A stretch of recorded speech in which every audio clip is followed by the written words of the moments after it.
مرحبا مشاهدينا الكرام، مشاهدي صوت بيروت انترناشونال وبيروت سيتي على الفيسبوك. نحن معكم مباشرة من الناقورة في جنوب لبنان.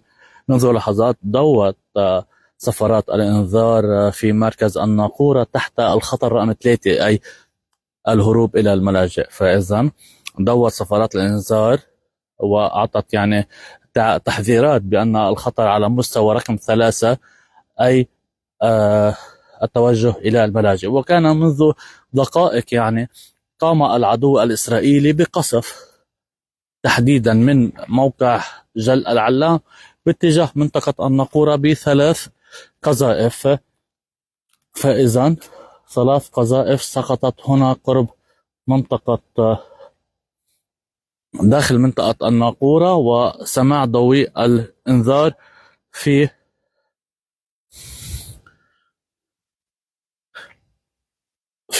منطقة الناقورة في مركز قوات الطوارئ الدولية.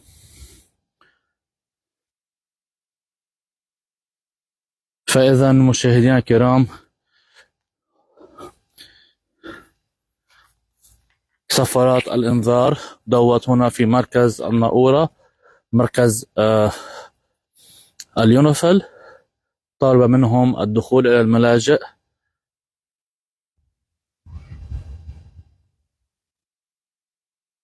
الطائرات الحربية الإسرائيلية على ارتفاعات متدنية جدا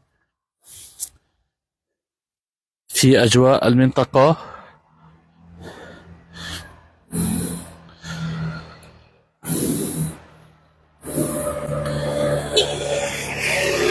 هناك معلومات مشاهدينا عن صفارات الإنذار تدوي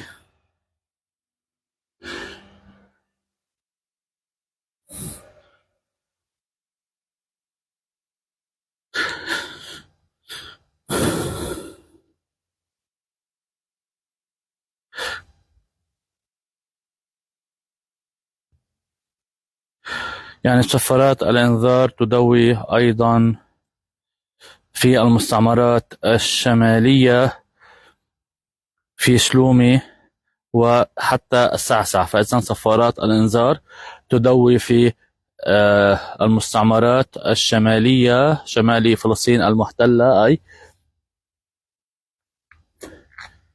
من شلومي حتى سعسع. الطيران الحربي الإسرائيلي ما زال يحلق على ارتفاعات متدنية في أجواء المنطقة. منذ لحظات أيضا مسيرة معادية أغارت على أطراف بلدة عيت الشعب بالتزامن مع قصف مدفعي استهدف أطراف البلدة.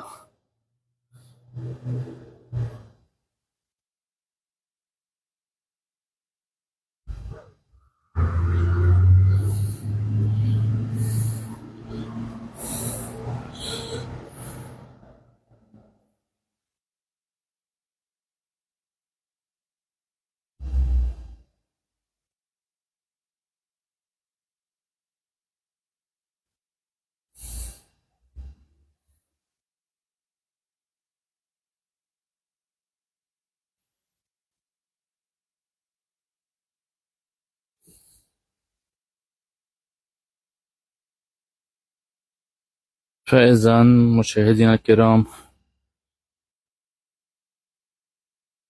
اليونيفيل ردا في بيان له على استهداف الصحفيين تقول أن هذا هو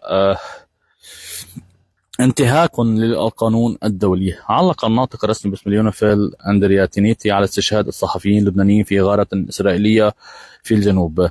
وردا لسؤال حول موقف اليونيفيل، يقول أن اليونيفيل شعرت بالصدمة والحزن لدى تلقيها خبر استهداف مجموعة من الصحفيين بالقرب من طير حرفة في جنوب لبنان، وقال: نتقدم بتعازينا لعائلات وأصدقاء الضحايا. ورأى أن الاستهداف المتعمد للصحفيين والمدنيين يعد انتهاكا للقانون الدولي وقد يرقى إلى مستوى جرائم حرب. وشدد أن اليونيفيل تواصل الحث كل الأطراف على احترام سلامة الصحفيين والمدنيين وتجنب ضرب المناطق التي قد يتعرضون فيها للأذى والقتل.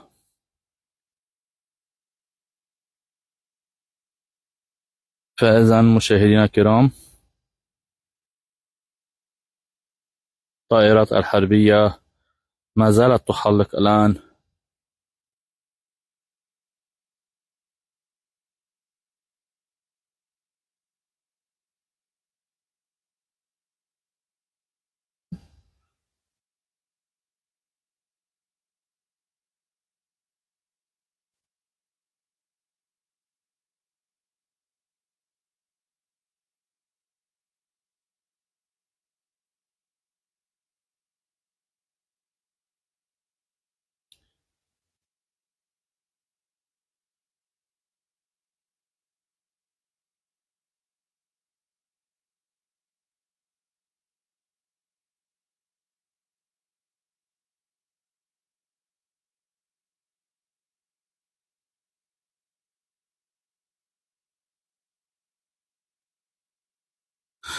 فإذا مشاهدينا الكرام، في هذه الأثناء كما ذكرنا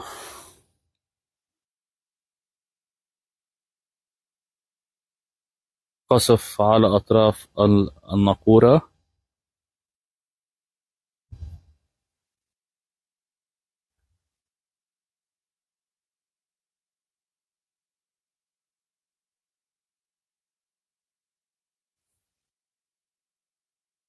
حيث سقطت على أطراف البلدة.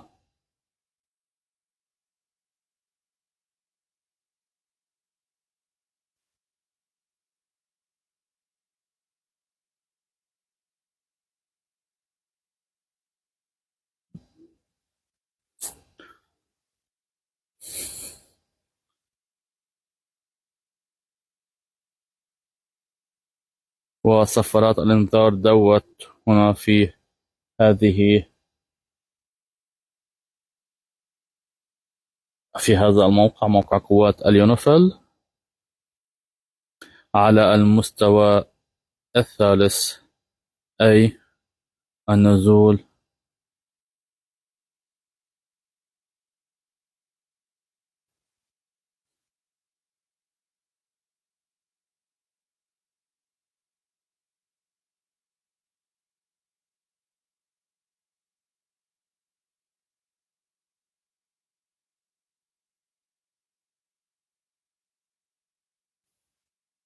وفي هذه الأثناء أيضا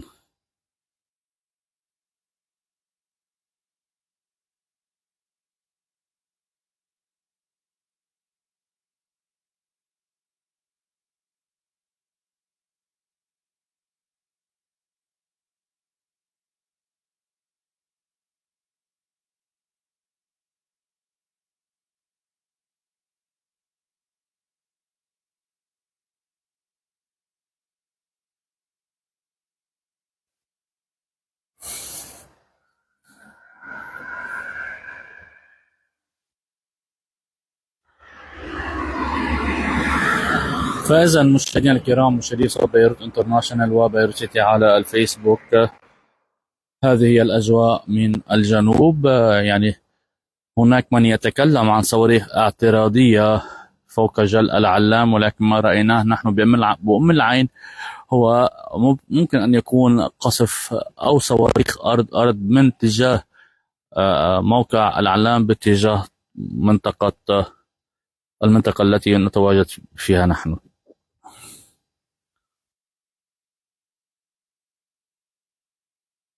رأينا يعني شهبا انطلق من منطقة العلام وسقط في منطقة الناقورة.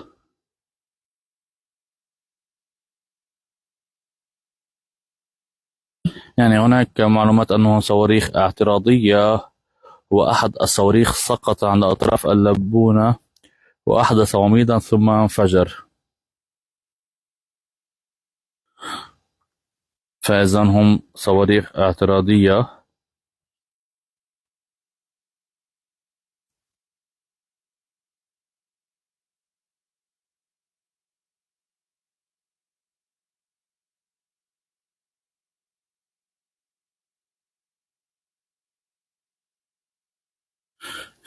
يعني فإذا مشاهدينا الكرام، مشاهدي صوت بيروت انترناشونال وبيروت سيتي على الفيسبوك، على الأرجح يعني بحسب ما تأكدنا منه أنهم على الأرجح صواريخ من جنوب لبنان، وما صدر من منطقة جل العلام أو موقع جل العلام هي صواريخ اعتراضية سقطت إحداها في منطقة اللبونة، والأخرى سقطت على أطراف هنا الناقورة، وأحدث وميضا كما ذكرنا.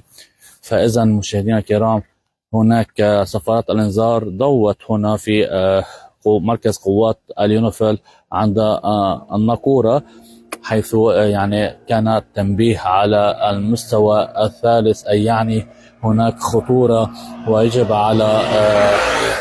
على العاملين الدخول إلى الملاجئ فورا. فإذا مشاهدينا الكرام، مشاهدي صوت بيروت انترناشونال وبيروت سيتي على الفيسبوك، هذه هي الأجواء من القطاع الغربي، أيضا في القطاع الأوسط في منطقة عيت الشعب وعلمة هناك أيضا قصف وأيضا مدفعي على أطراف عيت الشعب في هذه الأثناء.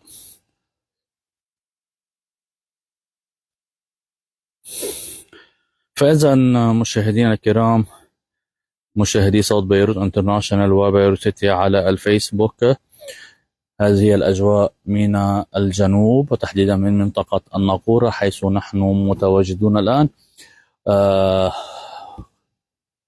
يعني الطيران الحربي لا يغادر أجواء المنطقة، ويعني نستطيع أيضا أن نسمع منذ بعض اللحظات أيضا طائرات التجسس الإسرائيلية التي يعني تشكل أو تقوم بطيران دائري فوق هذه المنطقة. فإذا مشاهدينا الكرام، كنا معكم بهذا البث المباشر، كان معكم محمد زين يوسف فواز، صوت بيروت انترناشونال.